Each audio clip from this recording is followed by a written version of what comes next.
And we're here. Yep. What's up, buddy? I don't know how we did it. We even agreed to do this podcast for some reason. The first episode of the One Man Show. The one man show. The Because One Man I'm Show. the only one that matters in the show. No, no, no, You no. can't, It's not. It's not. you can't even get two It's followers. the. You can't even get two. Look, I've gotten 4 followers. Okay, you've got me 4 followers. 4 followers. It's almost zero in my. Whatever, man. Yep. Okay. What's up? What's up, champ? Still the same. I think this is one of the first few times that I'm back since the last fight. So I think nobody's have really heard from me much except for a few Instagram posts to say how I'm feeling, how I want to come back, and yep. So this is my first time on camera. I think since that fight. It's so funny that your first time back on camera is your own camera Yep. because nobody wants We to. just hyping No, ourselves. nobody We wants just hyping to. ourselves up. Nobody wants to pick you up once you've been defeated. Not really. I got a lot more attention from losing. Just a matter of whether like people. I think it just makes me human. People just want to relate to me, or they just have fun reminding me that I lost. So I don't know. It is fun. Losing is fun. Well, before this is the first episode of the podcast, and I just want to give a shout out to the people at City Music, all the way at P Center. Let me tell you the story, right? So I went to buy all this equipment at P Center. So when I got there, I parked at the 5th floor, and I went into that old crappy building, and it was on fire. It was literally on fire. Like there's a real fire. There was a real fire. So the whole place was like, it was smoke. It was like haze inside, and you can smell that something was burning on the 5th floor. Okay. And I'm like, what the hell? You sure you got into the fire? and Yeah, not come no, out? listen. So I was like, whatever. I'm a man on a mission. I have half an hour to get the equipment and then pick up my wife from work.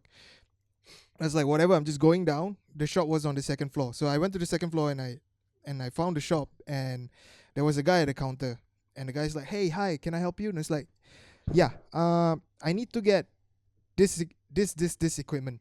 Mm-hmm. And he's like, oh, yeah, okay, I'm mending the counter. Let me get somebody to attend to you. And it's like, hey, yeah, sure. And by the way, I think the building's on fire. And he's like, what?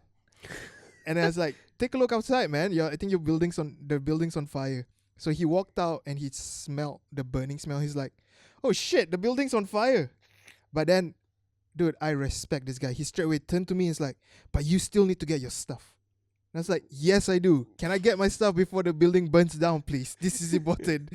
And, straight away he went to get my stuff. So, big props to the people at City Music. This promotion is free for the first time. From here on out, give us some equipment, man. We'll give you shout outs every episode, right? I don't think that he even knows that he's It's okay. I will tag them inside okay. Fair enough. to make fair sure. And do you like your mic? No complaints. Good. Do you smell something weird on your mic? Something burning. It's not even burning. Okay? This is what happened after I got all the equipment. My hands were full, but I had to go and pee. Right. So I went to the toilet, and then sure enough, it smelled like something was burning even more. The smell intensified. Mm-hmm. So I didn't really have time to wash. Your hands? Yeah, Oh. no, everything, man. I'm pretty sure some of my pee dripped onto your mic. So yeah, enjoy your mic, man. I secretly swapped it earlier. You did not. You were not here when we put this thing together. So yeah, enjoy your pee stained mic. I hope it brings you good luck and It's prosperity. okay. Karma is a full circle. Just like your face and your body. I'm not So circle. you need to go back to I know. habitsg.com and get some training in. No, I don't. I don't need to train because I'm already, according to you, Mm-hmm. I am already a boxer. Even if I train once a year, am I right? Yep, a lousy one. Okay, fair enough. So this is the first episode. So what we're gonna talk about actually, because we don't plan this kind of thing. We don't even plan to have a podcast. We just, I think it was by message, right? Then we just decided, okay, let's do it. Yeah, I think this came by really quick. I think I messaged you earlier this week, and then I was surprised that you were interested in doing it because your English is not that good.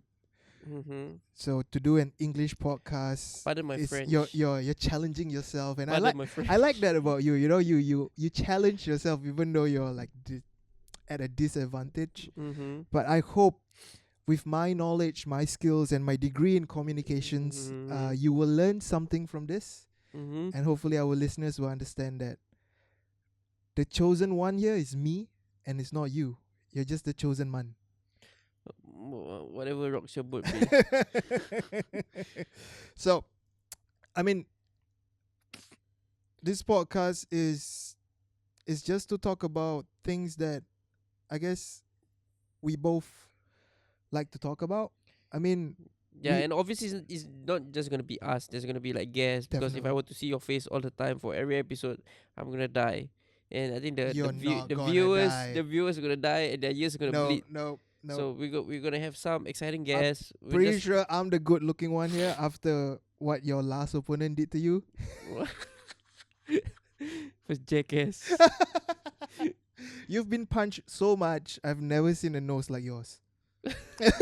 Oh my god, my nose is a natural one. I mean, I always get to meet people and then they always ask me if I took out any bone from my nose. Yeah, Like, what the heck? because it looked like there's a dick on your nose, bro. I'm just born with a flat nose and it works pretty fine. So Yeah, no sure. complaints. Sure, it works. No, it acts as a cushion when I get punched. yeah, it sure does because you get punched a lot. Now, I think one of the things that made me want to start this podcast with you is because we've known each other for what, two years now? Would you say 2 years? Yeah, unfortunately, yeah. Now, here's a bit of a background on how we met.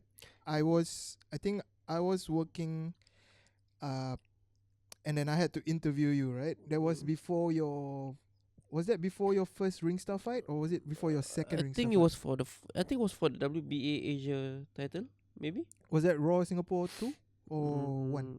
One, That was the first Raw Singapore. I believe so. I can't remember.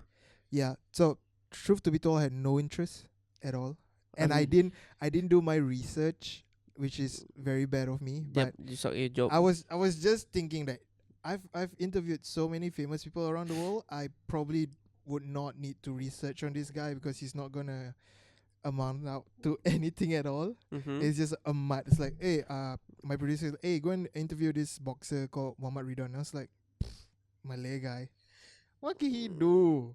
You know, like he'll probably win, but it's fixed. You have the moderate mindset. Yes, I do, and it has gone and it has brought me to many places. If you have a mindset and you use it properly, Tyson Fury say you can do anything in life. And now you're just ending up on a couch with me. Yes, unfortunately, this is where I've ended This is up. what you chose. But yeah, I mean, the first time I interviewed you was at Juggernaut. Yep. So you were We there. had the old Juggernaut Fight Club at Hong Kong Street, I think. So you were there prepping up for your fight. Arab was there. Arvin was there. Yeah, it was there. And then I saw Shahida also. Mm-hmm. And it wasn't until like when I think I went in when you were in the midst of your training. So I was just watching you train. And I'm like, And you were impressed. You I were was- mesmerized. I was like, You wish you were me. I was like, You wish you were as cool as me. I was like, hey, come on, man, show me something that I've never seen before. Like, show me how a mud rape trains. But you were just like doing all the normal stuff. You were doing that thing with the rope, which I found a bit impressive. But I was like, meh, like, okay. So this is it's the first ever time that I did boxing in Singapore. Mm-hmm. So I did not know what I was in for. But it wasn't until like when we sat down and talked was when I was like, okay, this guy has something about him. And it wasn't that something that, I've sat down with I'm fortunate enough to have sat down with some really, really famous athletes in my line of work. Like me. Like to drop names, Valentino Rossi, Lewis Hamilton, Nikki Hayden, Caroline Wozniacki. That is like another level. So, yeah, exactly.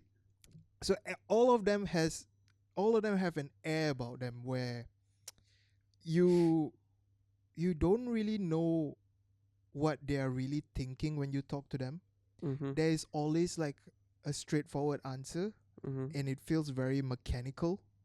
Sorry, it So that's feels what you get from them. no, yeah. I feel like they always have automatic answers because they probably do like millions of interviews every other day.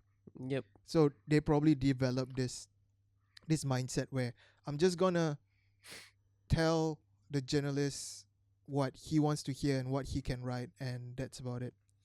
Uh, so I've never really got the chance to really sit down and know someone personally in order to tell their story, because in the sports news line, it's always about how fast you can turn over something. Mm-hmm.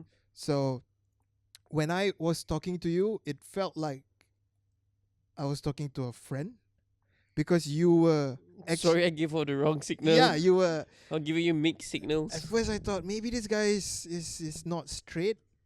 Maybe he just likes me, and Oh then my god. he's talking so much to me. But after that, I think here's the thing that I think broke the stereotype for me. It's like after I was done interviewing you, and I think I said to you like, "Hey, you speak really well. Have you done this before?" And then you said something like, I've done this a few times, but not all the time." And then you told me like, actually, when people interview me, I don't know where to look. And I said, and I give you a tip, and I give you a tip. It's like when you talk to someone, you look at the middle of their nose. I mean, it's just a polite way of me saying that I don't want to look at your Oh, face. come That's on! all it is about. Your I was just voice, being polite. your voice was shaking when I was interviewing you. You were like a puss. You were scared. You didn't know what to say. But Mm-hmm. that's when I realized like, okay, this guy is very sincere and it's very naive in this whole game, and you don't have that air about you, even though by then, like, I think you were like 5-0. Were you 5-0? I think somewhere there I was undefeated. Yeah. Not anymore. Was. That O had to go and it went. So I think after that we I think we started becoming friends. Uh and then I think from then on we just contacted each other quite a lot.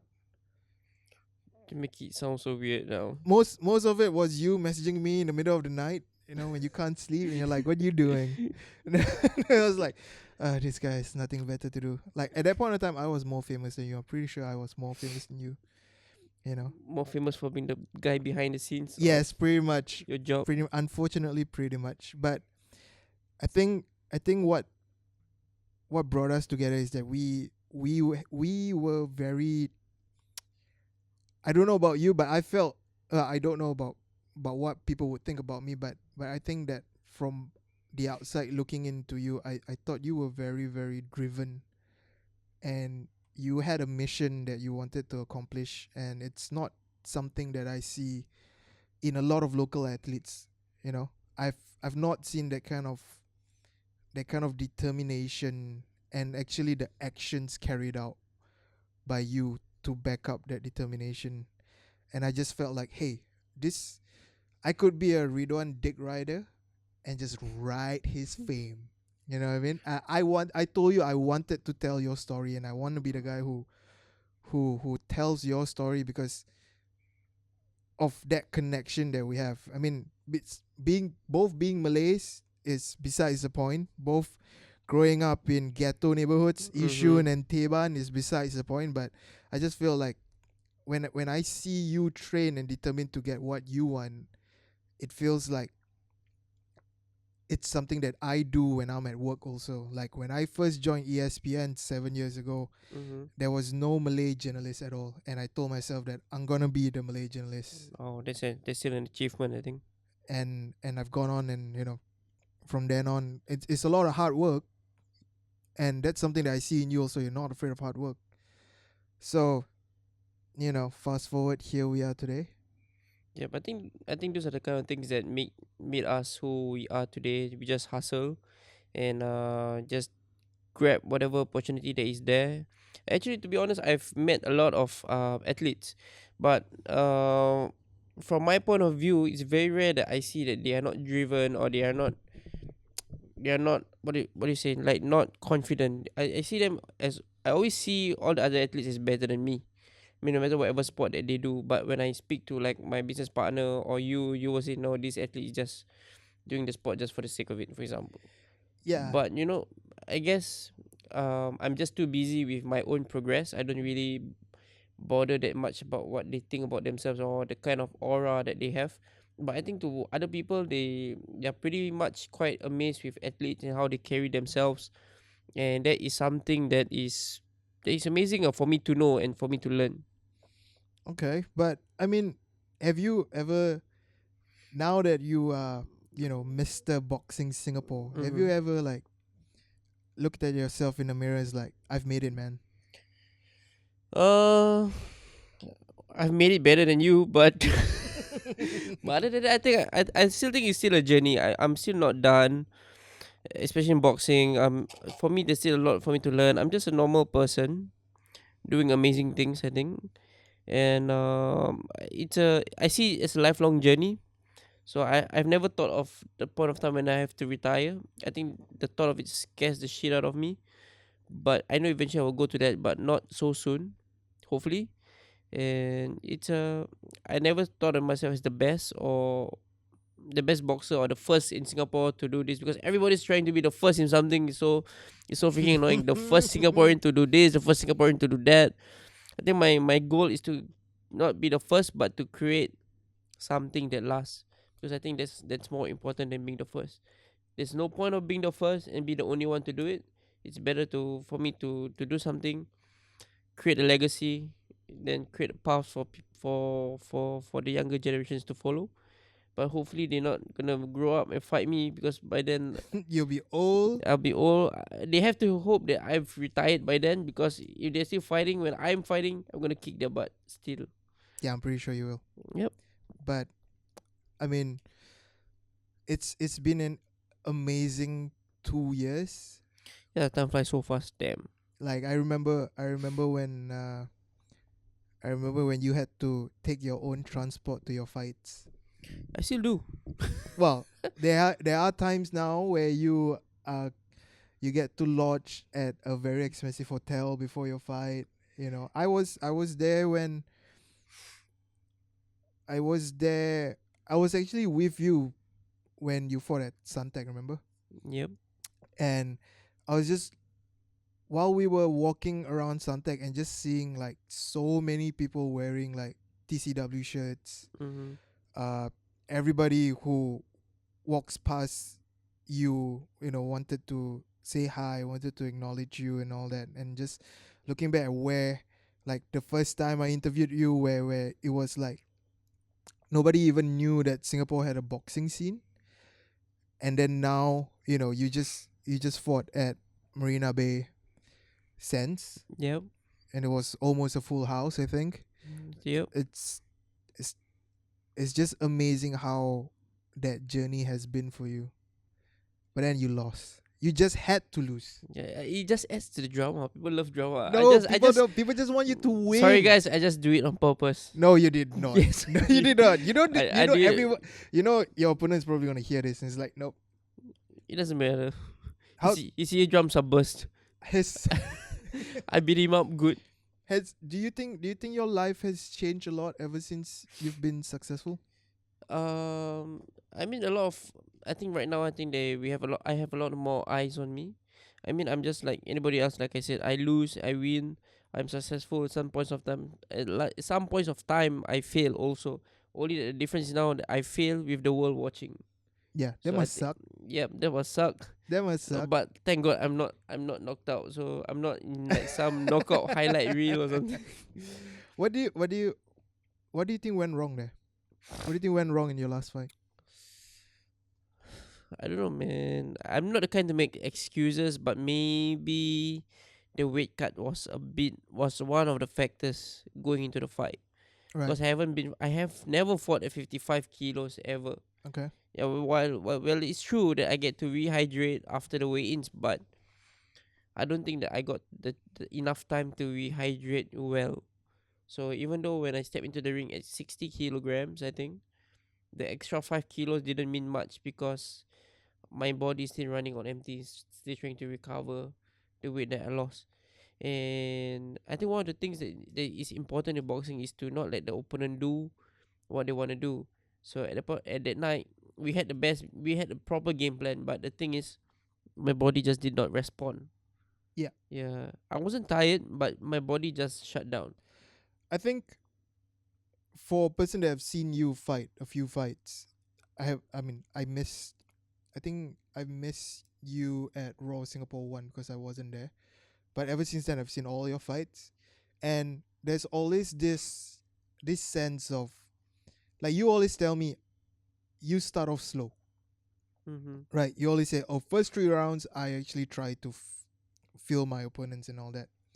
So I would say the last 3 fights, it starts with Natalia Sebastian, I think, the Yes, Suntec Sebastian. Yeah. one. So the Suntec one, the first 3 rounds was scary because it looked like he was just going in for you, but then you showed up, you know. Mm-hmm. And then the one after that, what was the one after Natalia? Jason Umbal. No, that was before, right? Jason Umbal is after. You fought Jason Umbal at the ring. No. No, after the Suntec fight was what? After The indoor stadium. Yeah, Jason Umbal. Yes, Jason Umbal. And then I think there were some hairy moments in the beginning, and then you showed up. Mm-hmm. But unfortunately, when I went to watch your last fight, it was like the 6th round, and you have not showed up. Mm-hmm. And it's like at the back of my mind, I was like, come on. I'm pretty sure Ridhwan has this. I'm pretty sure Ridhwan has this. Ridhwan just has to step into that high gear and do it. But it never came. Yeah, basically I know what needs to be done. It's just that my body just didn't want to do it. I have no idea. I don't know whether it's a risk for me to stay at super bantam or at 55 kilos, or for me to go up. But for now, I think our decision is to go up, to go back up to 57. Because I think if I stay at 55, if I go for one more shot, and if I lose, then it's like to be sure that, oh, this is the wrong decision, which is gonna be stupid. So Who decides? I think I have the final say. I have Okay. the final say. But my promoters, my coaches have of course they will input and tell me what they think, whether I should stay at 57 or 55. So it's a 50-50 thing, but in the end I think we just went to go ahead and go back to the weight category that we are comfortable in, which is 57 kilograms, the featherweight. Now when you lost, you gave that very emotional speech at the end. Yeah, to be honest, sometimes I cannot remember what I say. Yeah, your voice was cracking, and I know you were on the verge of crying. But then it was a very surreal moment to me because it felt like everybody in the room wanted to cry with you. You know what I mean? Like, it actually, like, the whole place went quiet when the decision was given and that you lost. And it's like 30 seconds later, half of the audience went out. Almost like disappointed and angry. They went out. You know? Disappointed and angry at me. No, I think they were disappointed and angry at the decision because I think to a lot of people who don't know boxing, Mhm. it seems like it was close. It was close. I mean, the decision was close, but close is not gonna cut it. I think at this level, I think it's about winning convincingly. As much as I want to say that I felt like I win, at some points of the fight I would say that I might have done better, or I did do better than him. But the thing is, he was aggressive. He looks aggressive. He was aggressive even though he tore his shorts. Do you know that? Yeah, I didn't know he was. You lost to someone who actually slew koyak. I know he was bleeding. I know he was. His slua was koyak. I could see his underwear. On TV, you can clearly see his underwear. And I can't believe you lost to someone like that. I know he was bleeding, and I don't know, man. It just happened so fast, and at the end of it, I wish there were like maybe another 3 more rounds. I could feel. I know that a lot of his punches did not land. Right. But from the outside looking in, it does look like he is landing a lot of shots. Even though in the ring, I know that he wasn't exactly hurting me. But the fact that he was, I think he was so used to that weight, and he's got those veteran tactics of like punching below the belt, Right. punching after the bell, Right. just getting me out of the comfort zone. So I think on that night he did not beat me. I think his experience beat me. Yeah, I mean that's definitely one of the things which I thought, because he's such a veteran of the sport. He knows how to play the game, Yeah. that he did that. But I think him playing the game started way before the fight, because you were telling me like, yeah, he's quite friendly. He Yeah, was it was giving like me tips on how to do this and do that. So it really did not dawn on me that that is a tactic on its own. yeah, he's getting me comfortable, Yeah, marinating me for the fight. yeah, he was just battering Yeah, you up, bro. talking about our families, Yeah, talking about his sparring, talking about how he runs 10 kilometers a day. And the day before, before the weigh-ins, we were both in the sauna room, together holding together holding hands. hands side by side. Yeah. Wait, was the towels on or off? Oh. Yeah, you don't want that. So yeah, I think it was just buttering me up, just trying to make me soft. So round one, ding ding ding, then he just came up strong. Believe it or not, in the 11th round, I got hit, and I almost just wanted to go down, not because I was hurt, just because it's just because I want to breathe a little bit more. Right. But then he said something like, "You're going down, boy." You going down, boy. So because of that, I just refused, and the mud rate with me was like, "Oh, f you, go back Yeah. home." Yeah, he even got a point deducted during the fight, right? I think so. I think at the point of time I didn't really care. I don't want to win just because he got deducted of points or whatever. I just want to knock him down and eventually knock him out. But he came up strong. Like I said, he's never been stopped before. So I was quite motivated to knock him out. And during training, we were quite confident that we can stop him. Maybe the mistake was that I just relied on that one big punch. Yeah. After a while. Well, that's I mean that's one of the things about losing, right? When you lose, you look back at, well, first of all, I think we've agreed on this. When you lose, you don't make any excuses, Mm. right? It's Yep. no like, oh, the judging was this, or the ref was this, the ref was that. I don't think, in my point of view, you learn nothing from failure if you're gonna give yourself a reason to fail. Yes, I think losing everything happens for a reason. Like you have to learn something from it. You just keep blaming it on something else or somebody else. I think it's something you will never learn. Yep. And I've spoken to Scott. I've said it before to Scott, my coaches, Arab, Ray, and my legends team. I always say, one day when I lose, never make excuses for me. Whether the judging was fair or unfair, we just accept it and we just learn from it and we just move forward. Yeah, I think you move. Okay, here's the thing. When when you lost, right? And then we were all waiting for you backstage, for you to come out because we wanted to check on you. Yep. And I was with Adip, and then we were quiet because we were sad. We were sad that you lost. Yeah, wondering how I am. Yeah, I was wondering like if you're okay, if you need a hug, you Oh need my god. you need a little kiss, you know what I mean? Just a Oh. little, just a little, you know what I mean? It's like, but when you came out and you saw me, the first thing you said was like, "Wow, your hair looks stupid." You still does look stupid And now. no, it does not look And stupid. your Okay, face this is also. the David Beckham haircut that I ordered, but and that's when I know like, okay, Ridwan's not okay, but I think Ridwan will make out of this Mhm. because you brushed it off quickly, but I think you acknowledged that you were beaten that day, Yep. and and sometimes accepting reality quickly is It helps you with recovery, I think. yeah. I mean, it's like when you say that to me, and as a friend, I was just like, all right, this guy is gonna laugh his way all the way back to his room, and then he's gonna go into the shower and he's gonna cry, which you did, right? Nope. I That- had to do a drug test. Whatever, I had to make sure that I didn't take any steroids, any marijuana or something that to help me last the 12 rounds. And other than that, I was Did you cry? Did you cry at all? in a hotel. No, Okay, have you cried ever since?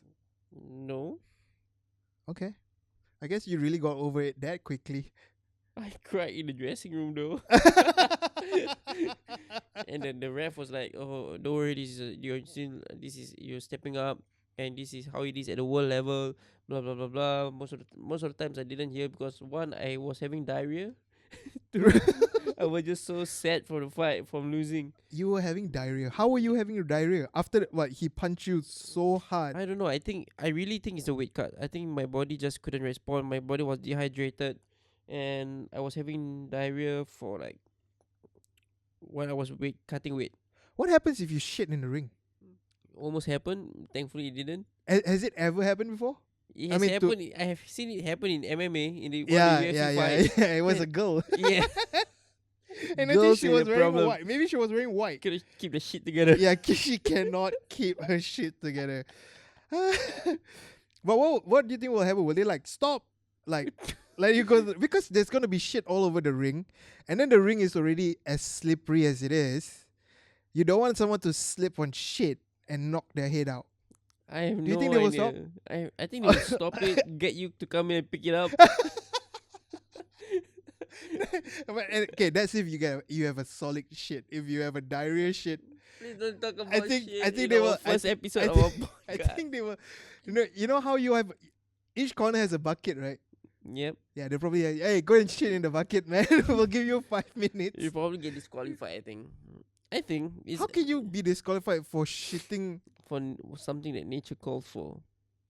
I don't know. I've always wondered, like sports in general, like whenever you do major sports, and like if a footballer has to go to the toilet, He can, right?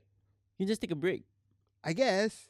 You But just ask for sub out. I don't know. Well, can you imagine if Cristiano Ronaldo has diarrhea in the last 10 minutes of a championship game? Do you think he will ask for a sub out? Then you just leave it and just say it's mud.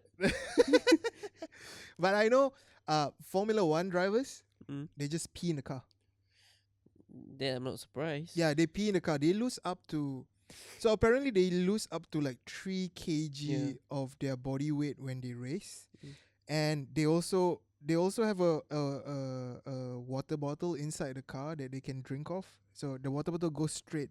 There's a straw that goes straight into the helmet. Mm-hmm. So with a press of the button, it shoots out water.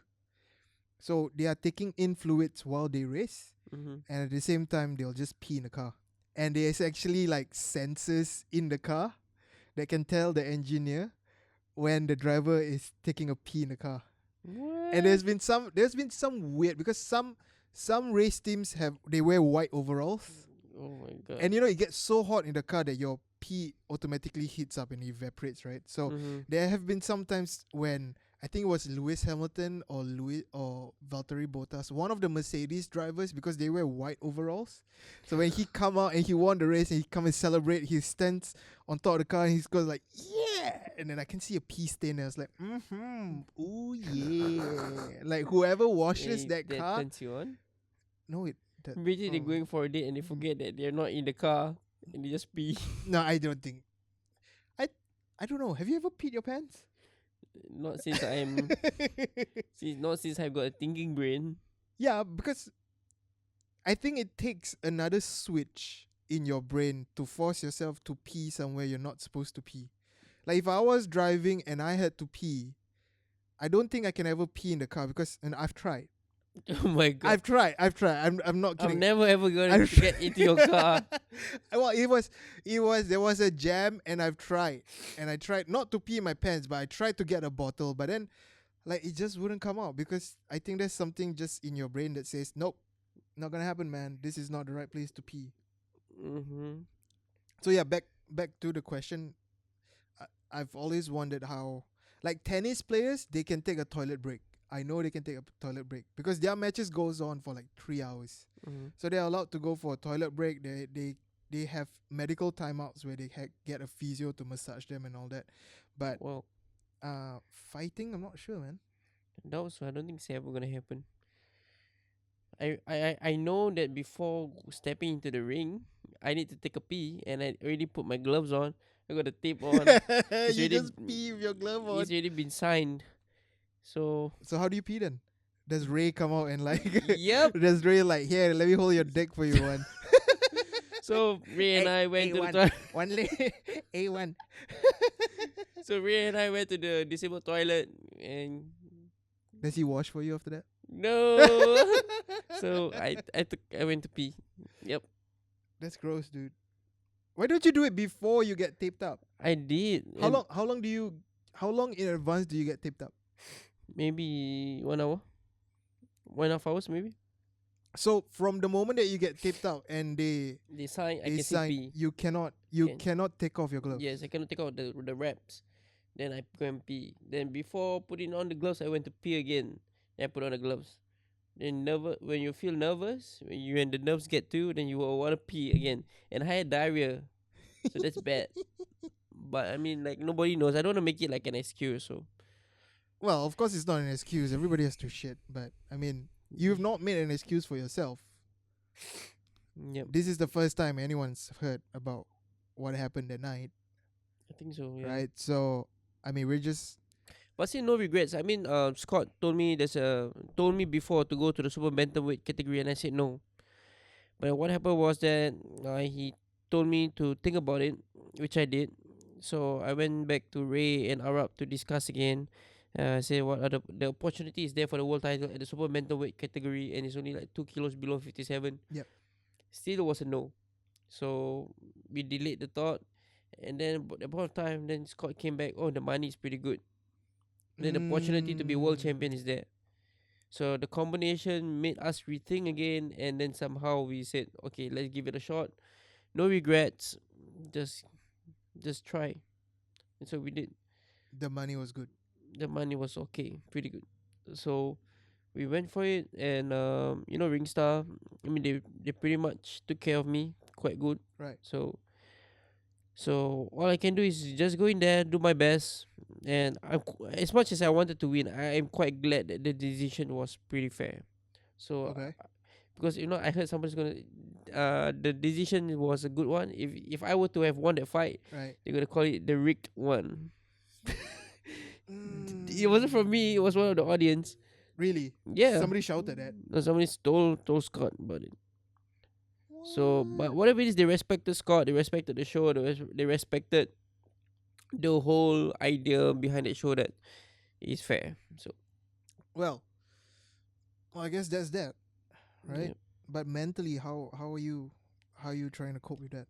I mean, when you prepare for a fight, you're like 100% in, and you sacrifice everything. And never at one point of time during training, I feel like I am going to lose. Never at a point of time I feel like, oh, what if I don't do this right? What if I don't win? And the main goal was just to get that world title. So from the point when I signed on the contract that I'm gonna fight, my life revolves around training and Paul Sambunda.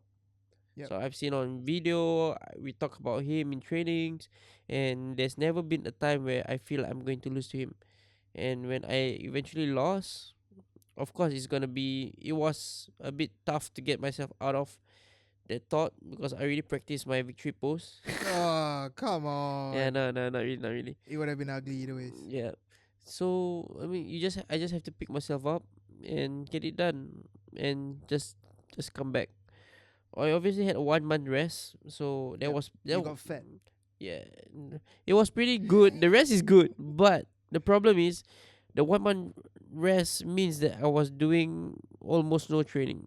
Right. So that got me like Crazy. restless and a bit crazy in the head because I'm so used to training, so used to having a goal. Now I can eat everything that I want. I keep eating. I just don't stop. Yep. So I gained 10 kilo, 10 You've 12 gained 10 kilo. 10 12 kilos since the fight. Dude, you are fat. Yeah, so Fatter than me, man. but then now I'm back to normal because I mean, we're already discussing the next fight. The next fight is gonna be huge, so I'm starting to get me into shape. I'm gonna go to training camp, and we will see where to go from there. Where's the training camp?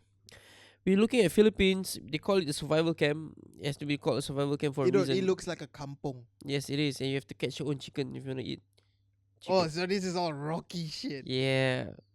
Wow. We go back to the roots.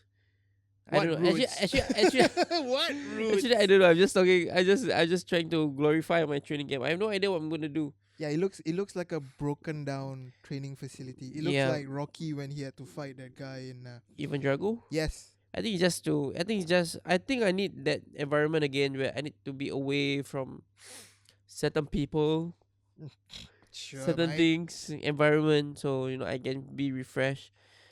I think there are points of time in my previous fights. I feel I'm not that good technically, Right. but I had that desire, that raw, that raw style of fighting. I think that stood out. I mean, it's a bit dangerous because I get hit also, but the thing is, I punch back a lot more. And this fight against Abunda, I was just trying to focus to be too technical, to be defensive, trying to do things so perfectly well that I wasn't able to, bring out the raw side of fighting. I feel I don't know how to put it, but I think that's how I feel. Right. Well, I think you've put it the way that you could the best. You feel like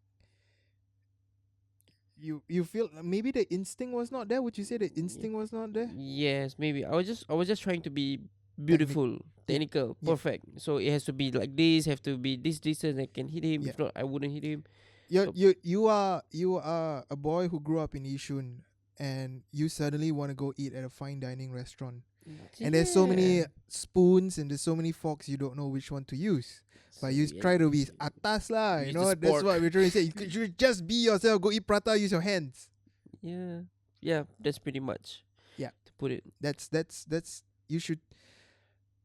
I think I always tell you to stay true to yourself and stay genuine to yourself. Which I think for most, You should have told me before the fight. I've told you way before. I've told you so many times before, but maybe I didn't tell you, like, be yourself in the ring also. Yep, that's what. So that's my loss. bad. So the loss is your fault. No, well, I guess. Okay, other than the boxing, but what were you doing even with your life before you met me? Before you had a purpose? What do you mean before I had a purpose? I've always had a purpose You in had life. a purpose after meeting me Well, to no, write about the best. I was interviewing bigger stars than you. Like Honey Stars. No, I mean, I honestly, I did not know what to do with my life after national service. So I went through the JC route, and I heard you were a baby. I was a baby. Yeah, you were like pampered and stuff. I'm not pampered. If there's one, okay, maybe a bit. I'm a mommy's boy, but I wouldn't say my life is too difficult. But we've had challenges. We had spells when my dad was out of a job and he's the sole breadwinner in the family, right? Mm-hmm. So one thing that my parents always tell me is that even if they have to starve, I won't starve. Wow, You know, disrespectful. They'll do a lot of things for me that, even me as a parent now, if I was to do it for Shafa, I would think twice. Like my parents I'm pretty sure if I wanted to go to a overseas university, my parents would sell the house. Wow. But thank goodness it did not come to that. I was lost, not knowing what to do with my life after national service. I wanted to sign on, but then at that point of time, there was actually no point signing on if I don't have a degree, because I can never be a senior officer in the police. Mm-hmm. And your face couldn't make it. My face could make it at that point of time. You feel like Heartlanders, but the bloopers version. No, this face is like this right now because of Triple you. nine bloopers. Because of you. Because of the Heartlanders stress bloopers. that you put me through in this friendship. Okay. But I worked at a car rental place for 2 years. Oh really? Yes, it was weird. It was very weird. I was a receptionist. I was a Ugly receptionist, one. but I was an ugly receptionist. I don't know why they put me as a receptionist. So what happened was that in the police force, I got to know one of my senior officers, and he had close ties with this car rental place. So the day that I ORD, the Mm-hmm. next day I started working. Wow, similar. Yeah, because I don't think there's a point on having a break when you don't know actually what you want to do with your life. So if there's something that I wanted to do was I just want to make sure that I don't trouble my parents and I will just earn my own money. So Mm-hmm. that's why I took up that job. But then a year after doing that, I was getting paid very little money and I was being disrespected because because people there don't think I had a future. Like I was an A level graduate, but I felt like I did not even finish my PSLE because I couldn't find any other job. I mean, yeah, I mean, nobody will respect you if you're a secretary and you're not wearing a skirt. Sure, bro. It's not. Stop being a sexist. Men can be good receptionists, okay? So what happened after that was that I don't know what came into me, but I think I was one thing that I've always done is I've always loved sports and I've always been good at writing, right? So I just one day it just dawned onto me, why don't I do both? Why don't I do sports writing? And that's when at that point of time the biggest sports channel in Singapore was ESPN Star Sports, which Mm-hmm. is a big company back then. Maybe it was in 2009 or Is it two. even still on now? No, they got bought over by Fox, Okay. and apparently Fox got bought over by Disney now. So I don't know what happened to them. But yeah, I mean, I tried for 6 months sending resumes there without any response. 6 months on a weekly basis, I was sending a new one every day. Like after 6 months, I realized that okay, maybe they just don't want me in this position, which is the news position that I applied for. Mm-hmm. So I just went to their website and I applied for all the jobs that they had. I just sent in my resume, and luckily enough, Receptionist one also? I don't know what there was so many technical terms at that point of time that I don't even know. But I was just like, oh whatever, I'll just send. Just pretend to Yeah, know. just like I'll just wing it. And then I got a call, and then they accept. Well, they offered me a job, but it was as a librarian. So so what happened is as a librarian in a broadcasting company is that you're in charge of naming all the clips that they use, labeling them properly, Mm-hmm. keeping them. At that point of time they were still using tapes, VHS tapes. So we have to store it in the video library. And I was doing that for maybe a year. But I was loving it because I was in a sports company, man. And I was Mm-hmm. in the biggest sports company in Fair enough. At Singapore. least you get one feet in, one Yeah, foot in. 1 foot. And then I met so many good people there. Like the people that I meet at ESPN Star Sports are still people that I'm friends with today. I've met a lot of lifelong friends, and because of that, I really wanted to stay in that company for a very long time. So when the opportunity came, 1.5 years into the job, I was brave enough to actually go to HR and say, "Hey, I actually really want to be in the news team." You know what I mean? And then I was fortunate enough at that point of time. Everybody was friendly. I got an interview with the guy in charge of news, Mr. Dave Roberts, who was a very good guy, and I told him, I straight up told him, this is my passion.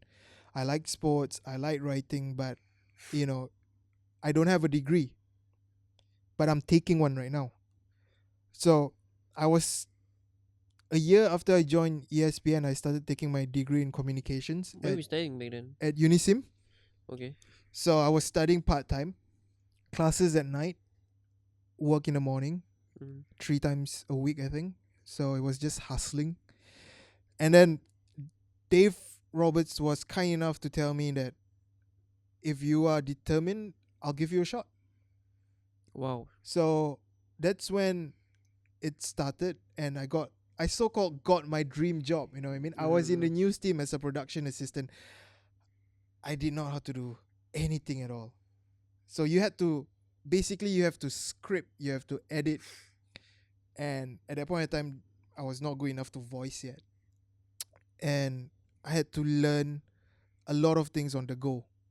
You know, uh, there are times when I will be like, "Oh no, this is the best script I've ever written, and this is gonna be the best cut I've ever done." And then my producer was like, "What's this?" It changed everything. and just take the script, throw it away.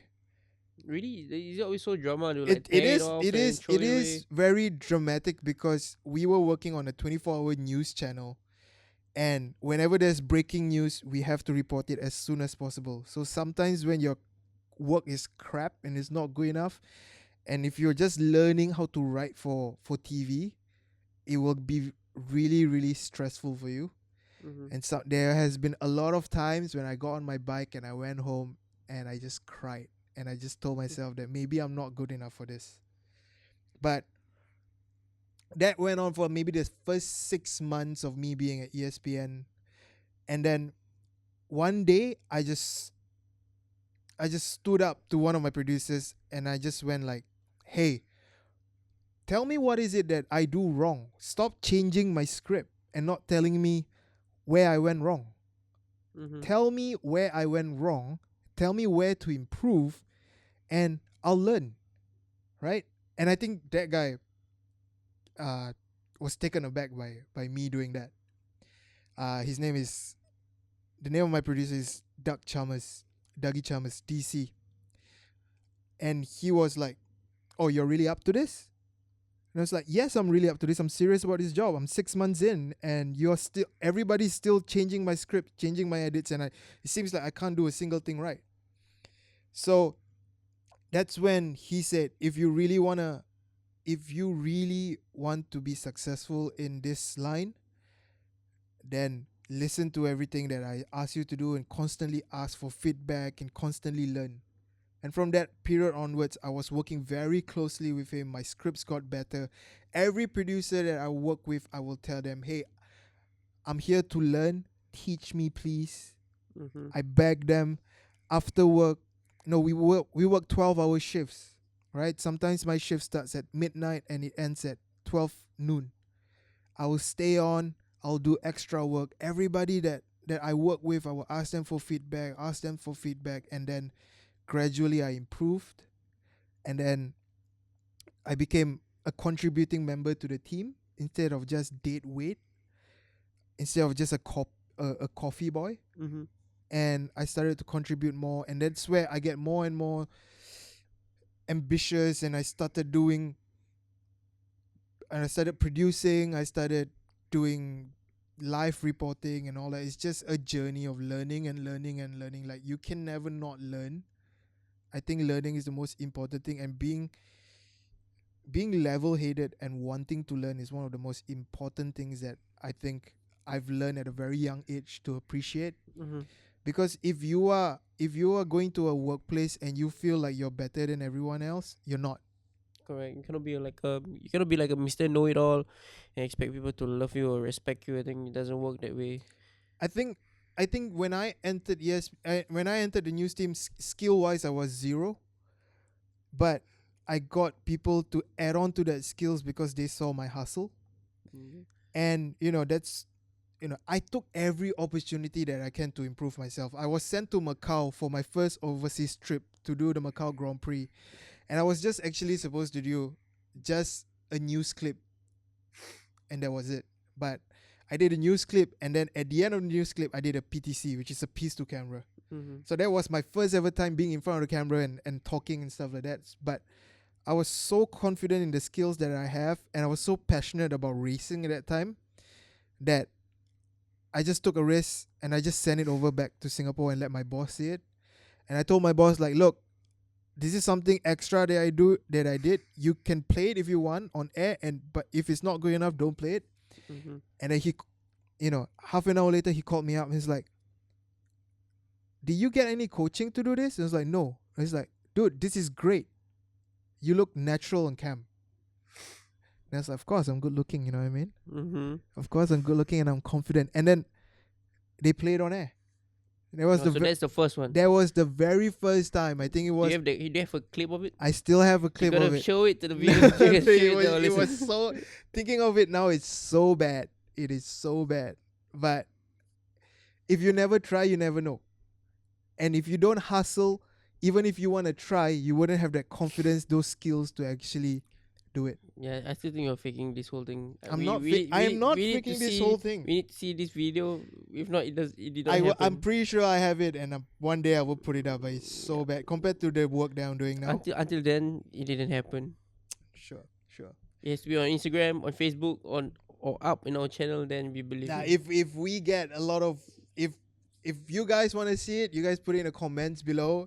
Yep. And if I get like 10 people saying that they want it, then I'm pretty sure there will be, right? Do you think? I have no idea. Do you think people like me? Do you think there will be 10 people out there who will like me enough? Would like to see. I'm pretty sure there's more than 10 people in my family, so I'm pretty sure they might say it. Hope so. But then, I mean, I've gone on from to a lot of things from then onwards, and unfortunately now, I've gone on from being a PA, a DA, a director's assistant, to a production assistant, to an associate producer, and then now I'm a producer. But unfortunately, I just got news that I will not have a job next year. Wow, is it even supposed to be on air now in our channel? Well, I'm not. Well, people, I think I can discuss it as long as I don't discuss why I don't have a job next year. Mhm. But yeah, I mean, as much as you've so-called failed in the boxing ring, now I feel like I failed in my work. And to be honest, this is a very scary time for me because now I have a daughter, I have a wife, I have a house, I have a car, I have a cat. And this is for the first time in my life I feel like, where do I go from here? You know? Easy on the couch Yeah, in the one man show. one man show. One man No, show. one man show. Like this is one of the things that I really I would really want to talk to people about in on the podcast. It's Mhm. like you can be a professional athlete, you can be a professional like myself, but at the end of the day, we all have failures and we all have success that we have to cope with. And every human being has their own challenges, and it's don't be afraid to talk about your failures, because sometimes talking about it will eventually lead you to a solution. Pretty true. Yeah, I think all these setbacks, all these losses is meant to lead us to where we want to go. But we can only learn from it if we want to learn from it. Some I think life works in weird ways. It's just gonna make you fail first, make you fall on your face, make you cry when you're on your bike. Pretty eh, much. Sometimes in the car now. yeah, and it make you pee. So, but I think it just happens for a reason. I think failures happen to almost. I think failure happens to everyone. It's just a matter of whether they show it or not, or whether how they deal with it. I think it's how you deal with it. It's how you only the chosen ones can make the best out of it. Yeah, I'm pretty sure. I mean, a lot of it has to do with your mindset and how you go around about doing it. And to be honest, like I'm afraid as everybody else because I have mouths to feed, and and I honestly don't know what I'm gonna do next. But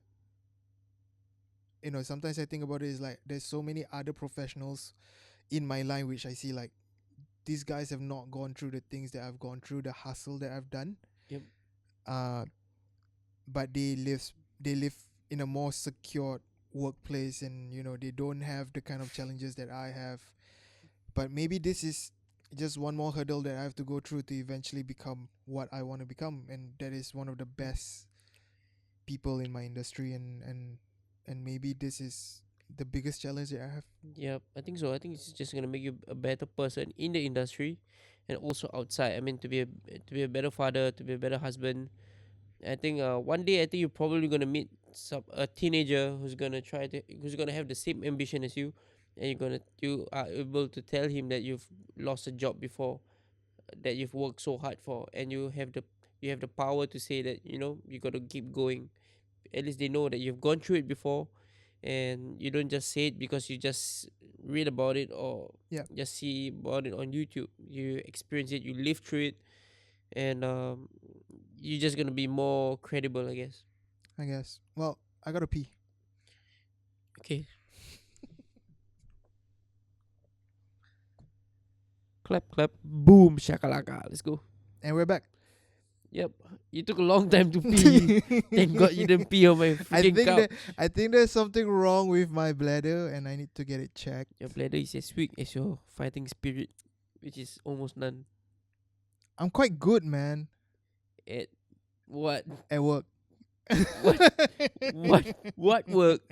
Till the end of the year? Yes, Only? and after that, I'll probably be quite good at looking for a job. I saw an article that was going on Instagram about a job vacancy about chasing away birds in Pasir Ris. Yeah, I saw that. Do you follow me there? No, is it a prank or is the job for real? Because I think you would be super good at it. I will be really good at it, and I will actually be fitter if I took up the job.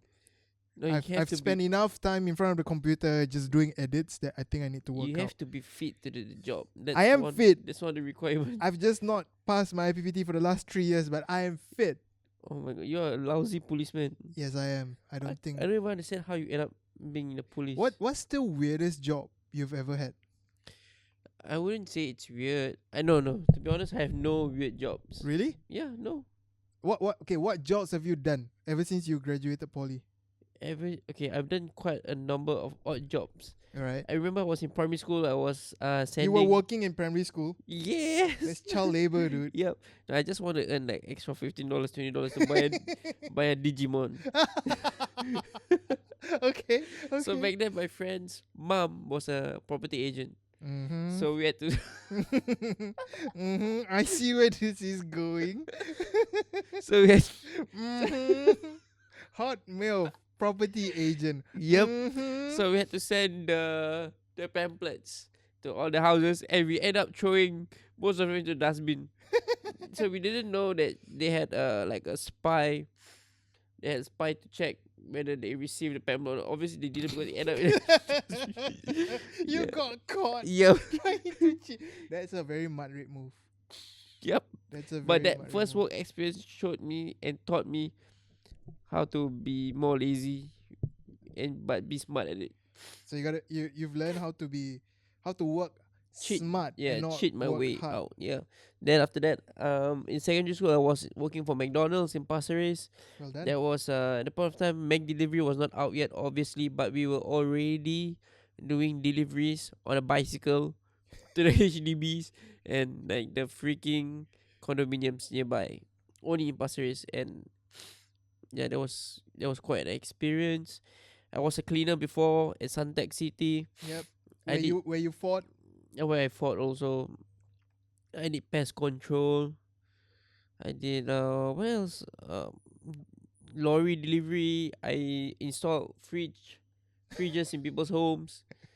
A car wash. Yeah, pretty much. And then after that you went to boxing. No, I did boxing with the jobs. So at the point of time, boxing was my main focus. Right. So I get jobs that revolve around boxing and training and competing. One of the weirdest jobs I've done is counting traffic.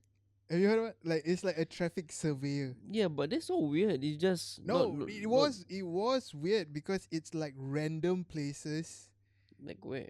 Like, okay, I remember there was this was probably before national service, and I just got my A-level results, which was not that good, and obviously I was disappointed.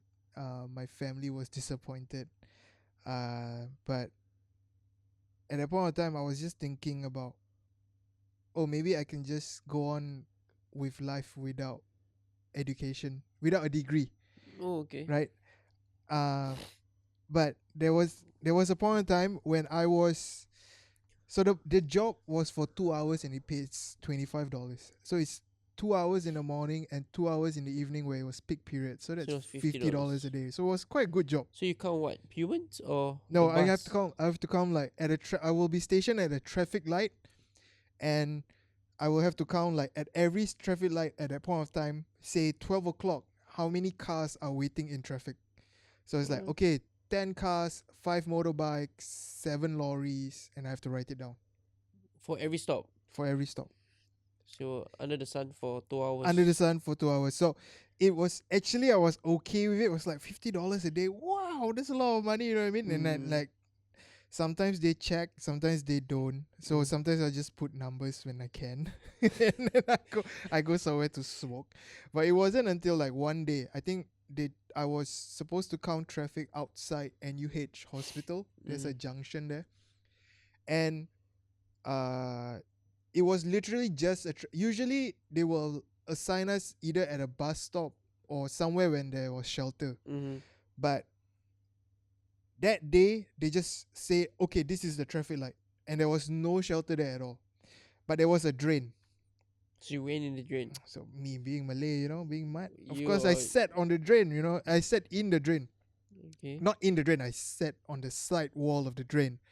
My feet was in the drain, but it was a dry drain, but it was freaking hot. And then I was just sweating. I was listening to music. I was just like, whatever, $50, right? Mm-hmm. And it wasn't until like there was this lorry that stopped at the traffic light, and then the guy wind down his window. Throw and- some money at you. No, he was Oh, asked you to board the lorry. No, he wasn't. There was this Malay abang, right? And he was like, "Oi, oi." I was like, I took out my earphones. Like, yes. I was like, "Buat apa?" Oh, was that what are you doing? And I was like, "Oh, I'm counting traffic, man." And he's like, "In this hot weather, are you sure?" He's like, "Yeah, I'm doing work." And then he's like, "Nah." He threw me a bottle of water, a cold bottle of water, Mm-hmm. right? And there, like, he threw it short, and I had to step out of the drain. I had to take it, and then I was like, "Thank you," and I opened it up and I drank it, and I went back to my seat at the drain, and then I realized, You need to pee. no, and then I realized that this is really Sweet. pitiful of me, Why? because I want to be someone in this life. Yeah, of course, but that was just like a job that you're No, trans- that's when I realized that I can't have studied 6 years of primary school, 4 years of secondary school, 2 years of JC, which is like what 12 years altogether, to end up being something like this. I'm more than this. But that was only part time. Yeah, right? it does not matter. It created a fear in me where I go like, whatever, dude, whatever you do, you gotta be something, be someone, so you don't have to do this kind of job. But it's $50. Yes, it's $50, but I can't imagine if I'm 30 and I'm still doing that. I wouldn't be where I am right now. But I think like, as that's not a weird job, but that's a job that actually made me realize how harsh the reality of life can be if I don't work hard at what is it that I want to be. So I think that has something to do with me being where I am right now. Yeah, but it's also the same as like when I see a cartoon comic where a mom and the son. So the mom was nagging to the son, if you don't study well, you're gonna end up like this cleaner right here. Yeah, well, it's not that. It's okay. But it should be like you should study so you can make lives better for people like them. Not end up like them. Like it's like it's like crap job. Did your mom used to tell you those kind of things? Yeah, but my mom is like the standard Standard Singaporean mom or standard Malay mom? There's a difference. jeng jeng jeng. I leave it to you. Yeah, I think okay, when we were young, we were scared. Like I was scared when my mom said those things to me. You know what I mean? Like, okay, I don't want to be a cleaner. Okay, I don't want to be stupid. Yeah, I was also scared like some Indian man would kidnap me. But that is really mean. But now, after I learn about the whole Singapore thing about the multiracial thingy. Yeah. So I think it was a mean thing to say to a child. I would not do the same thing. Just know that I will not do the same thing. So you're not racist. No, I hope you're not. I'm not racist. Well, you always call yourself Mexican because you don't want to be Malay. No. Yes, you've told me a couple of times. I'm not Malay, I'm Mexican. Like, no, dude, you mud rape. You eat rice with your hands. That is mud rape. That's Mexican. No, that's not Mexicans. I think they use spoons. Yeah, but I think this is now that we are parents. Like, how old is Irfan? 1 year. This Coming into 1 year. November, right? Yep. Yeah, so Shafa's 8 months, few days back. I realized that there is actually, like, when we were growing up, we started with fear when our parents said that, and then we start to rebel against it. We're like, especially for us when we were growing up, the IT industry was booming, the internet was around, and Yeah. we've learned that you can actually make money by doing a lot of stupid things. You know what I mean? Mm-hmm. So we started to rebel against our parents, thinking that we know better. But now that we are parents ourselves, I would think that some, like, those things that our parents say have merit to them. Like, they just want to push us to better our lives, better than their lives. I think every generation of parents is like that. Like, now that I'm a parent myself, I want Shafa's life to be better than my life when I was growing up. Mm-hmm. Not that my life was bad, but it's just a natural progression thing that you want to, like, when I was young, I mean, like I said, there were periods of my life when my dad didn't have work, Mm-hmm. right? My dad worked in an industry where sometimes it's very rocky and it's not stable. So every 3-5 years he'll get retrenched. Retrenchment. Yeah, retrenchment at that point of time was very real, man. I remember even my dad was going through it. Yeah. So, to be honest, I don't. I mean, it's not like I don't care. My son is stupid, but for me, I would rather him to be kind and to be a good person. All right. I mean, if you're stupid, you can learn. If you're slow, you can learn. But if you're rude, you're an idiot. I mean, if you're rude, you're just being an idiot to people. I think that is something that I really don't like. But sometimes I take the bus, I take the train, I see all these primary school kids, Mm. all these secondary school kids, and you look like how rebellious they are to the point of stupidity. It's scary to know that if I was gonna be mixing with all these idiots, Yes. and it scares the shit out of me. Well, you have a son, right? I have a daughter, and nowadays you see like like girls on Instagram showing their butt, showing their tits when they're like 17, 18, selling herbal tea. They're making millions of dollars doing it, and it's like I'm just thinking like one day Shafa might have the idea in her head like maybe I could just go through life doing this, and that scares the crap out of me because I don't know how I'll react to that, and I just hope that there is merit in me trying to bring her up as best as I can that she would not resort to that. But Yeah. I also do think that it's I also do think that because we are in Singapore, I think education plays a huge part in it. Yeah, but Not now. just education in school, Mm-hmm. but also education from a moral standpoint. Like you said, you want Irfan to be kind and generous and sweet, and he already has the face to do that because thankfully he does not follow your face. He follow his mom's face, which is a kind face. Yours is Marib. Uh so and it's up to us as parents to actually tell them what is right and what is wrong. And I have a lot of friends who like we have debates like, do we want our kids to grow up education centric? Mm-hmm. Because in my generation, in our generation, in our years, it's always like that, right? Like you have to go to school, you have to do this because your Yeah. parents did not have a chance to do that. Yep, you need to get full marks for everything. If you get Correct. 99 of 100, why is that one wrong? If you get Correct. 100 over And then you 100, get why is your handwriting like crap? You can never. yeah, yeah. Yeah, you can never make them happy. So uh whether or not, like, I think that education is good because it teaches you. Firstly, it's about being disciplined. I think half of beating the education system is to be disciplined and do what you're supposed to do and not do what you're not supposed to do. Yeah. Right? But then I think there's gonna be a new policy where primary 1 and primary 2 don't have to take exams, right? I think that's wrong. I don't agree with that. I You know don't why? think Because I went through that.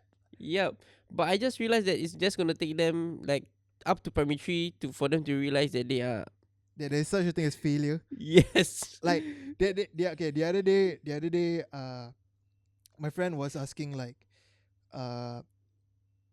I personally, because I'm so into sports, I want Shafa to be a sports lady, a sportswoman. Right? Golf, right? You said golf or tennis? Tennis. Like I would, my Mm. dream is for her to be a tennis superstar, right? You gotta remember that's your dream. Yeah, whatever. My dream can be her dream. Education, I will educate her. Nah, and he was saying that nowadays there are sports events in schools and even outside where even if you finish last, you get a trophy. That sucks. Yeah, You suck. You suck. If you lose, you lose. That's the thing. Like, because they want to be kind to the kids, they want to be encouraging with the kids. They don't want the kids to feel like a failure. That's why they give participation trophies. But then my friend asked me, if Shafa was to get a participation trophy, how would you feel? And I say Shafa will not get a participation trophy because she knows if she does that, she's not coming home. Wow. No, I'm just kidding. No, but I think I would not let her take that participation trophy because I think it's very important to know at a young age what failure is. Yeah. When I was younger, when I was in primary school, shout out to Greenridge Primary School. Does it even exist? Yes, it still is. I was a part of the brass band. Wow. Okay, That sucks. so that was the biggest thing in the school. Okay, I had all the hot chicks wanting me because I was in the brass band. Yeah. What's it? What's a brass band? A brass band is a band constituting of blowing instruments like the trumpet, the horn. So you were blowing your own horn and Yeah, getting all the I was chicks. blowing my own trumpet and I did it very well. SYF 2000, we won the best. We won gold, okay? And I was the soloist. In the band. So I had my own solo and I was good. So don't judge me because I was successful. But the point to this was that when I was in the brass band, we had a conductor who was very strict. His name was Mr. Simon Ng. Mr. Simon Ng is very successful with all his bands because he is strict and he will tell you to F off It's if like you need to F off. military stuff. Yes. So one day, I remember I personally wanted to play football when I was in primary school, but because I had asthma, I had really bad asthma. No, listen, I had really bad asthma. And then the doctor said actually playing in a brass band might be good for my asthma because it trains my lungs. Mm-hmm. So my mom asked me to join brass band as my first choice CCA and then football as my second choice because I'm Malay. So I remember there was one time when I was primary 3 or primary 4, I was supposed to play this part and I just cannot get it right because I just was not that good back then, right? Mm-hmm.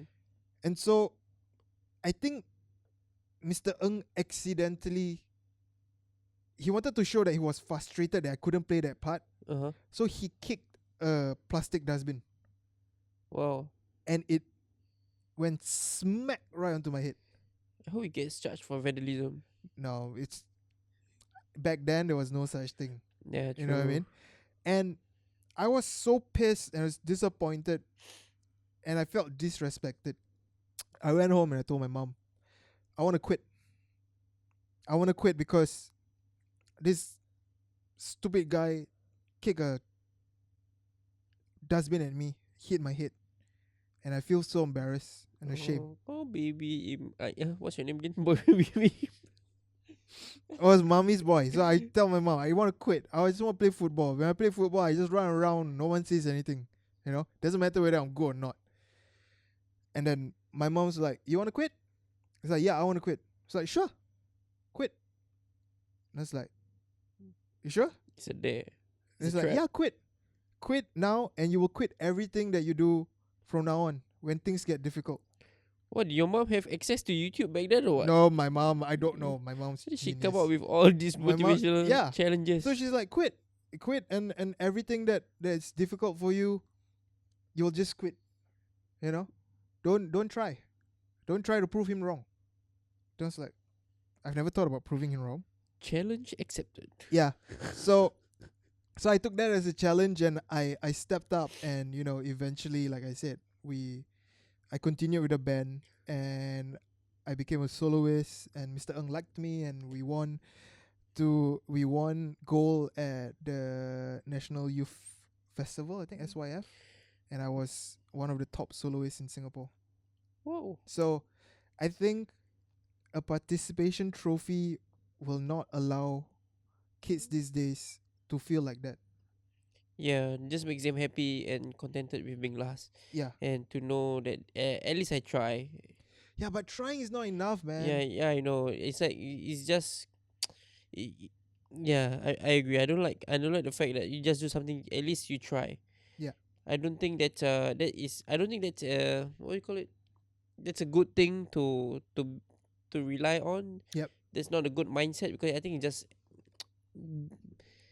just creates losers and crybabies. And I think that's something that we as parents need to be aware of, is that it's it's not just gonna be roses when we handle our kids. Like, I'm pretty sure you got your ass whooped when you were young by your parents. Yep. I got my ass whooped when I was young with my parents. Uh, but it builds somehow. I feel like it builds character. The fact that there is cause and effect. Like these days, from what I know, some parents will like, if your child gets scolded by the teacher, all right, we'll go to the school and scold the teacher. Yeah. Whereas when I was in primary school, if I get scolded by the teacher, when I get home, someone's gonna get hurt real bad. So, and that makes you understand that there is consequences to your actions, Mm-hmm. which eventually leads to, when you are like 18, and if you do something wrong, you can get charged and you can go to jail, right? So you will not do it because jail is a very scary place. Yeah. So, but if you are from a very young age, you already learn the cause and effect. You would try your best not to do all the wrong things. Correct. So to me, I think failure is important in the upbringing of children as much as it is important to adult life.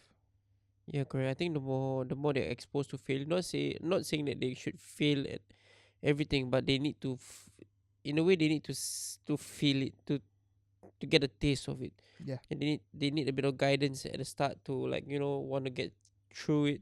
So I think what the challenge that your mom did was quite good. The reverse psychology Psychology. thingy. It challenges with your ego and your pride, makes you want to step up and get better. I think it's gonna be my style also. I think I'm gonna take some of the old school methods of Whooping. whooping into the upbringing of my son. What if your son wants to be a boxer? I would say no, Why not? because he will never be as good as me. So what if he just wants to try? Try harder. Try Okay, harder in convincing me to let him box. But no, I don't think he will. I don't think he will be boxing. but do you want him to be good in sports? I don't know. Maybe. I I think mean, I like the lessons that he can learn in sports. yeah, I think sports is one of the best things that I was exposed to when I was growing up, because it taught me so much, right? So Mhm. like, okay, playing in a band was one thing, and then football was another thing, because uh when I was growing up, my grandfather played a lot of football. So I followed him to a lot of football games, and then I started to love football myself. And then, just through football itself, you learn how to communicate with other people. You learn teamwork, and you learn, like, sacrifices that you need to make in order to maybe succeed. Sacrifice what? Maths class, so you can make it play soccer at the void deck. And then there was silat, right? Yeah, you did see that, right? Yeah, I did silat from primary 2 onwards. So I was 8 years old, Mm. and I won my first national title at 12. But you don't punch each other in the face for silat, right? No, okay, silat is two categories. It's seni, which is artistic, and there's olahraga, which is the combat. So I was in combat. So it's literally you fighting another person in a circle. You can kick, you can punch, but no headshots. So it was kind of safe back then. Mm-hmm. But even though you wear a body protector, you will feel uh the pain. So I remember I started silat because at primary 2 I could not speak Malay to save my life.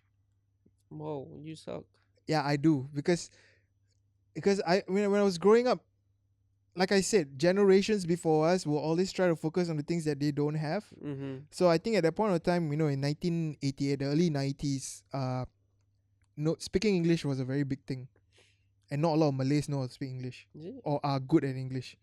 So when I was very young, my mom brought me to the library. We always read books and stuff like that. So I developed my English language skills more than my Malay language skills. Mm-hmm. So my mom's like, okay, my mom and dad came out with the idea that will put me into Silat where they speak Malay all the time, and I will eventually learn how to speak Malay. So they did, and then eventually, I started to pick up the combat side of things, and I loved it. My mom hated it because she hates me getting hit.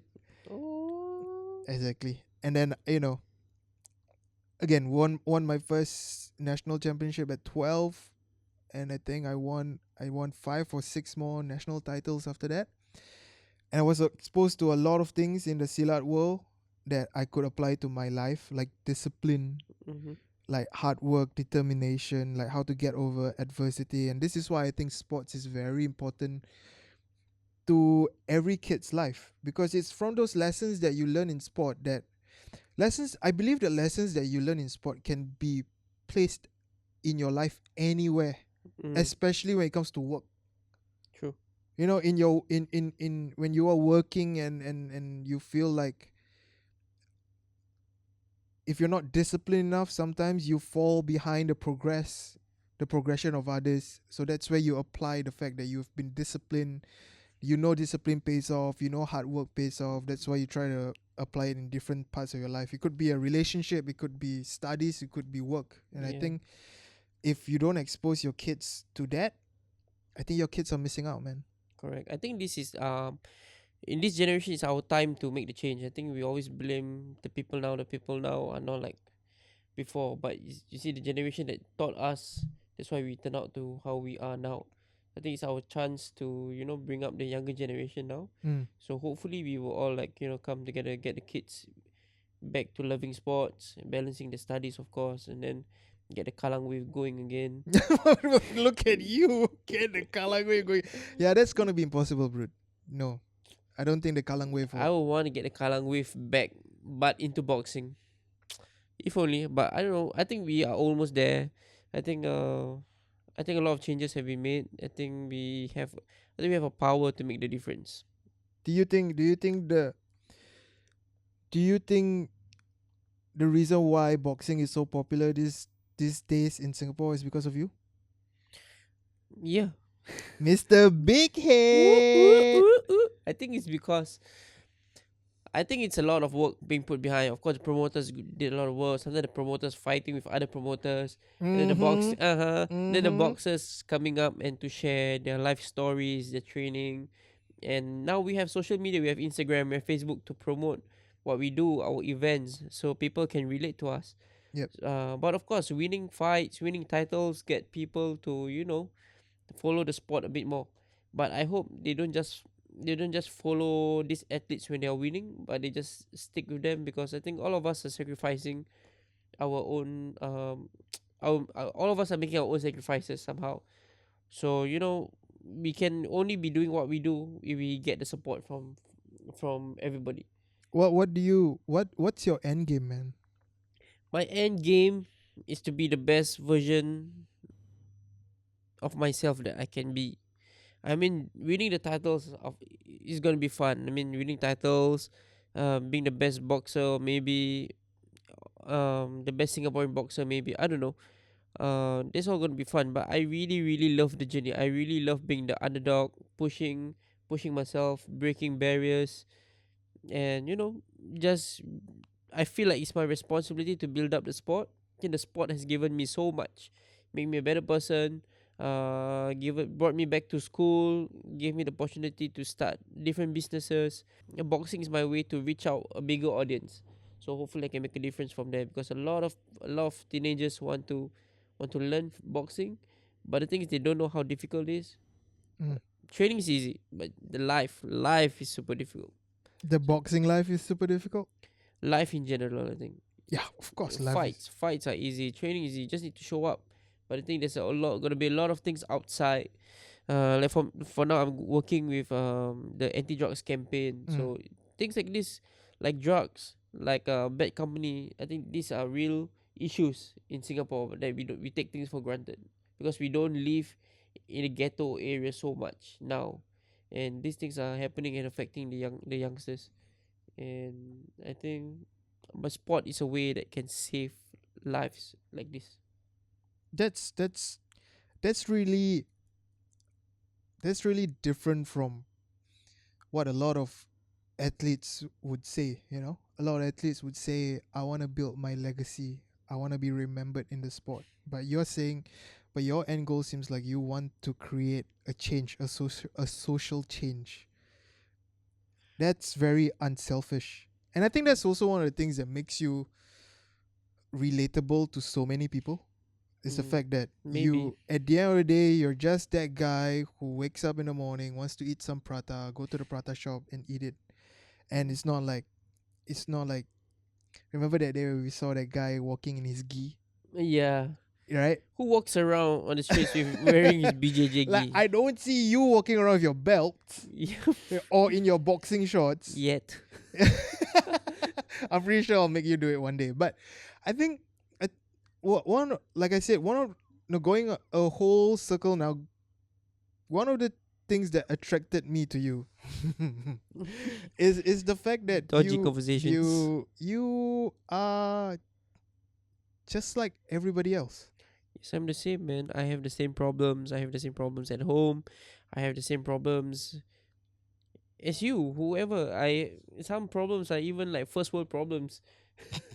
So I'm just a human being. I mean, at the end of the day, one day when when I am world champion, Mm-hmm. I don't think anybody's gonna remember who I beat to get the world title. We all know Muhammad Ali is the champion. We all know Mike Tyson is the champion. But if I ask you now, who did they beat to get the world title? Nobody's gonna know. Nobody's Triple gonna G. care. Yeah. Canelo. Who did Triple G beat to be the world champion? Canelo. Nope. Before that, he was the world champion. Before that, Conor McGregor. Habib Nurmagomedov.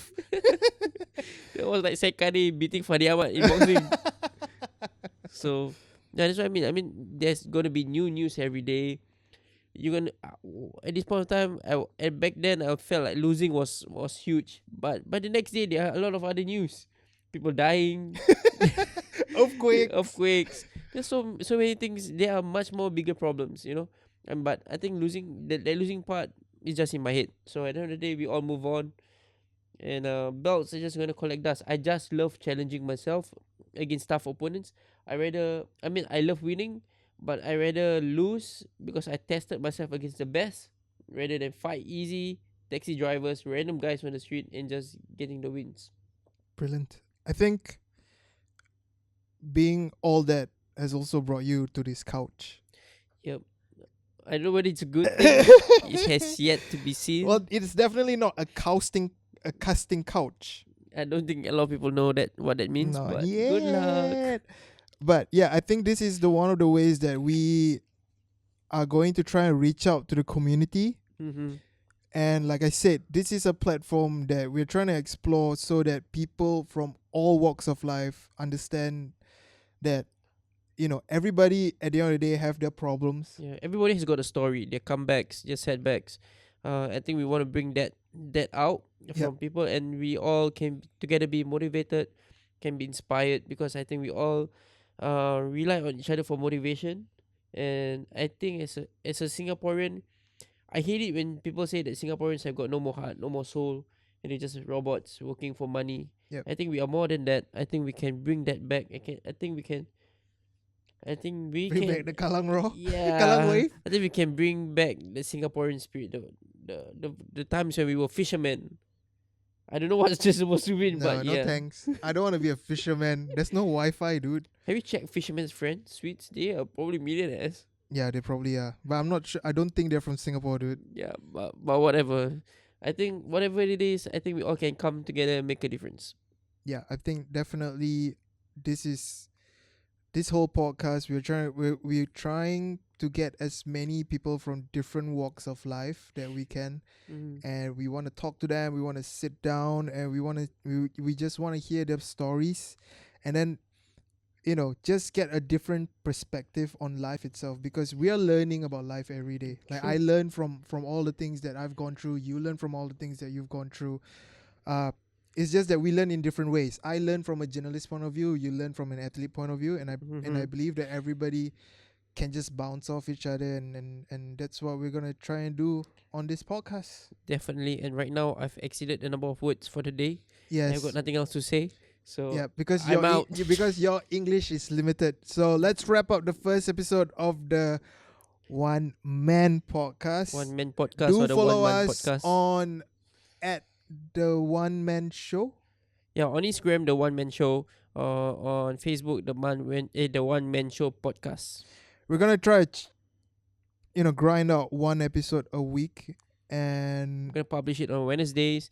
And if you wish to be on our show, for some reason, you want to be on this couch with us, you can send an email to the One Man Show Podcast at gmail.com. yeah, I'll put it on the screen. we will put it on the screen. If you want to be a sponsor for some reason, also, we have plenty of space on the table. Yeah. Yeah. So we can get your brand out. Soon we're gonna have thousands of followers. Trust us on that. And And yeah, I think we're done. boom, we're out.